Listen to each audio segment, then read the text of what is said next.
सरकारी कर्मचारियों के लिए कौन सी पेंशन स्कीम है बेहतर? जी हाँ, आज इसी टॉपिक के बारे में आपको इस वीडियो में जानकारी दी जाएगी और इसके अलावा दोनों पेंशन योजनाओं के बीच में तुलनात्मक अध्ययन भी इस वीडियो में किया जाएगा। इसके बाद में आप ये पता कर पाएंगे कि सरकारी कर्मचारियों के लिए बेहतर पेंशन स्कीम कौन सी है। दोस्तों, वीडियो को लास्ट तक जरूर देखें। जानकारी आपको पसंद आए तो वीडियो को लाइक करें, शेयर करें आपके दोस्तों साथ में। इसके अलावा सरकारी कर्मचारियों के लिए बेहतर पेंशन योजना के बारे में आपकी राय कमेंट बॉक्स में लिखकर जरूर बताएं। वीडियो में आगे बढ़ने से पहले एक बेहद महत्वपूर्ण बात आपको बताना चाहेंगे कि केंद्रीय सिविल सेवा पेंशन नियम 1972 और रेलवे सर्विसेज पेंशन रूल्स 1993 के तहत न्यूनतम 10 साल की क्वालिफाइंग सर्विस के उपरांत कोई भी सरकारी कर्मचारी पेंशन प्राप्ति का हकदार बन जाता है। यानी कि जो पुराने पेंशन नियम हैं उनके अनुसार यदि एक सरकारी कर्मचारी 10 साल की क्वालिफाइंग सर्विस पूरी कर लेता है तो वह पेंशन पाने का हकदार बन जाता है। लेकिन जो नेशनल पेंशन सिस्टम या जिसे आप बोलते हैं कि एनपीएस, उसमें ऐसा कोई भी प्रावधान सरकार के द्वारा नहीं किया गया है। तो अब यहाँ पर जान लेते हैं कि जो दोनों पेंशन स्कीम है इनके फ़ायदे और नुकसानों के बारे में।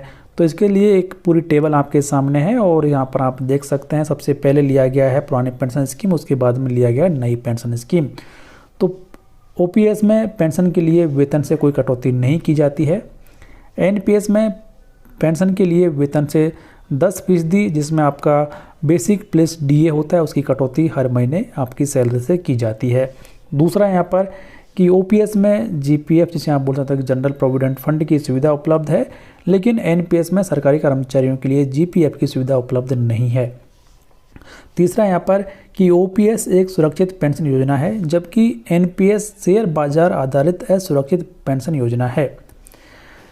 ओपीएस में रिटायरमेंट के समय निश्चित पेंशन जो कि अंतिम मूल वेतन के 50% के बराबर होता है उसकी गारंटी मिलती है। एनपीएस में रिटायरमेंट के समय निश्चित पेंशन की गारंटी नहीं है और हो सकता है कि आपका पूरा का पूरा पैसा ही शेयर मार्केट में डूब जाए, लेकिन ऐसे चांसेस कम हैं। लेकिन फिर भी बात यहाँ पर यह है कि एनपीएस में एक न्यूनतम पेंशन की गारंटी नहीं दी जाती है। शेयर मार्केट में आपका जो पैसा लगा हुआ है उससे जो भी रिटर्न यहाँ पर आपको मिलता है उसके आधार पर ही सरकारी कर्मचारियों को पेंशन तय की जाती है। ओपीएस में 6 माह के बाद मिलने वाला महंगाई भत्ता लागू होता है, जबकि एनपीएस में हर 6 महीने के बाद जो मिलने वाला महंगाई भत्ता है वो लागू नहीं होता है। मतलब कि एनपीएस में सरकारी कर्मचारियों को रिटायरमेंट के बाद में महंगाई राहत का भुगतान नहीं किया जाएगा। ओपीएस के अंतर्गत प्राप्त पेंशन पर हर 10 वर्ष के पश्चात वेतन आयोग का लाभ प्राप्त होता है। एनपीएस में इसके अंतर्गत प्राप्त पेंशन पर हर 10 वर्ष पश्चात वेतन आयोग का लाभ प्राप्त नहीं होता है। यानी कि जो ओल्ड पेंशन स्कीम में है उसमें जब भी वेतन आयोग आता है सरकारी कर्मचारियों की पेंशन भी रिवाइज होती है, लेकिन एनपीएस में ऐसा नहीं है। आपको रिटायरमेंट के बाद में किसी भी प्रकार के वेतन आयोग का लाभ नहीं दिया जाएगा। अगला यहाँ पर है कि ओपीएस में रिटायरमेंट के समय कुल 20 लाख रुपए तक की ग्रेच्युटी मिलती है। एनपीएस में ग्रेच्युटी का भुगतान सरकार के द्वारा करना तय कर दिया गया, यानी कि जो ग्रेच्युटी है वो एनपीएस में भी सरकारी कर्मचारियों को मिलती रहेगी। ओपीएस में सेवा के दौरान मृत्यु होने पर फैमिली पेंशन का प्रावधान है और फिलहाल एनपीएस में भी फैमिली पेंशन का प्रावधान सरकार के द्वारा कर दिया गया है और यहाँ पर शर्तें लगा दी गई कि यदि सरकारी कर्मचारी फैमिली पेंशन लेता है तो उसमें सरकार का जो योगदान है वो जब्त कर लिया जाएगा। कर्मचारी का योगदान कर्मचारी के फैमिली मेम्बर्स को सरकार के द्वारा वापस कर दिया जाएगा।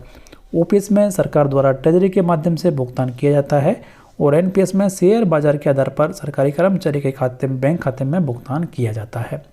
ओपीएस में रिटायरमेंट पर जीपीएफ के ब्याज पर किसी प्रकार का इनकम टैक्स नहीं लगता है, लेकिन एनपीएस में सरकारी कर्मचारी रिटायरमेंट के समय पर जो पैसा निकालता है उस पर भी सरकारी कर्मचारी को इनकम टैक्स देना पड़ेगा। ओपीएस में रिटायरमेंट के समय पेंशन प्राप्ति के लिए जीपीएफ फंड से किसी प्रकार का इन्वेस्टमेंट नहीं करना पड़ता है, जबकि एनपीएस में रिटायरमेंट के समय पेंशन प्राप्ति के लिए एनपीएस फंड के 40% राशि का इन्वेस्ट शेयर मार्केट में करना पड़ता है और इसके लिए आपको एन्युटी परचेज करनी पड़ती है। ओपीएस में 40% पेंशन कम्यूटेशन का प्रावधान है, लेकिन एनपीएस में पेंशन कम्यूटेशन का प्रावधान फिलहाल सरकार के द्वारा नहीं किया गया है। ओपीएस में रिटायरमेंट के बाद मेडिकल फैसिलिटी उपलब्ध है और एनपीएस में रिटायरमेंट के बाद मेडिकल फैसिलिटी का स्पष्ट प्रावधान फिलहाल सरकार के द्वारा नहीं किया गया है। कई बार सरकार ने कहा है कि मेडिकल फैसिलिटी दी जाएगी, लेकिन इसके संबंध में कोई स्पेसिफिक आदेश फिलहाल सरकार के द्वारा जारी नहीं किए गए हैं। तो ये कुछ 13 बड़े ऐसे डिफरेंसेस हैं जो कि दोनों स्कीमों को अलग अलग बनाते हैं।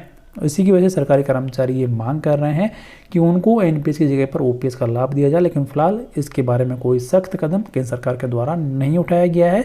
और सरकार ये साफ कर दी है कि मौजूदा समय में एनपीएस की जगह पर ओपीएस को लागू करना संभव नहीं है। इसके अलावा 2 एग्जाम्पल भी यहाँ पर दिए गए हैं, जिसमें 2 सरकारी कर्मचारी हैं जो कि रिटायर्ड हुए हैं और उन्होंने यहाँ पर 10 साल से ज़्यादा की सर्विस की है, लेकिन उसके बावजूद भी जो उनकी पेंशन यहाँ पर उन्हें दी जा रही है उसके बारे में भी जानकारी दी गई है। तो ये 2 सरकारी कर्मचारी हैं जिनका कि अंतिम वेतन एक का 32,900 रुपये था, जिनको कि अब 1,650 रुपये हर महीने पेंशन दी जा रही है। एक जो थे उनका यहाँ पर सैलरी 27,900 रुपये था, उनको अब यहाँ पर 1,200 रुपये हर महीने पेंशन दी जा रही है। यदि वो पुरानी पेंशन योजना में होते तो उन्हें यहाँ पर 13,950 रुपये से लेकर 16,450 प्लस उस पर महंगाई भत्ते का भुगतान भी किया जाता है, यानी कि इतनी पेंशन उन्हें मिलने वाली थी। लेकिन नई पेंशन योजना में होने की वजह से उन्हें ये लाभ नहीं मिला है और उन्हें बहुत कम पेंशन मिल रही है। तो इसकी वजह से सरकारी कर्मचारी ये मांग कर रहे हैं कि उनको एनपीएस की जगह पर ओपीएस का लाभ दिया जाए। तो अब भी आपको भी ये मालूम चल गया होगा कि सरकारी कर्मचारियों के लिए कौन सी पेंशन योजना ज़्यादा बेहतर है। आपकी राय कमेंट बॉक्स में लिखकर जरूर बताएं। इस वीडियो को लाइक और शेयर करें, चैनल को सब्सक्राइब कर लें, बेल आइकन प्रेस कर दें हर एक लेटेस्ट और यूजफुल जानकारी सबसे पहले देखने के लिए।